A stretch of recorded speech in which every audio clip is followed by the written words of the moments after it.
43 mataron a Chema Arroyo, rico y joven a la vez, muy bueno para el caballo y para las armas también.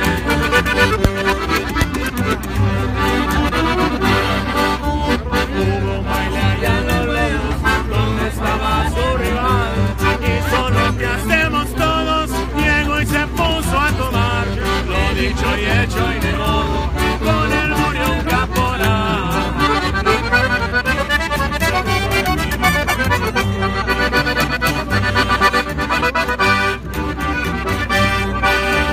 Su pistola en la cintura y suficiente dinero, se reía de la fortuna, era amigo del gobierno, enamorado en su cuna, fue traicionado en Guerrero.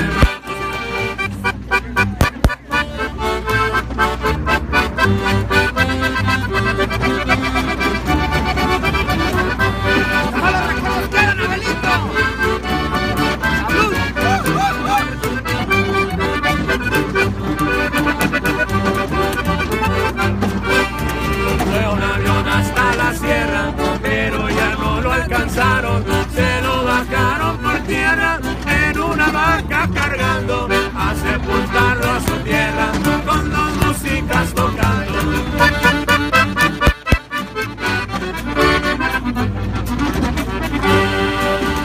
Y como él había encargado de que el monel se muriera, le bailaran su caballo, hubo mucha balacera, Prieto y Sabache cantaban, sus amigos lo recuerdan.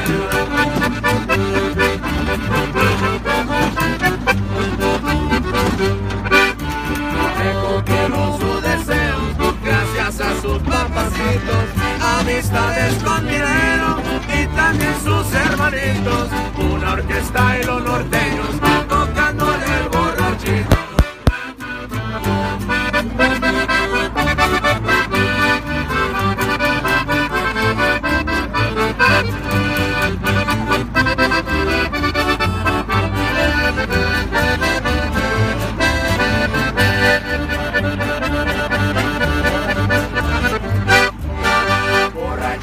He pasado mi vida, ¿qué haré yo con mi vicio infeliz?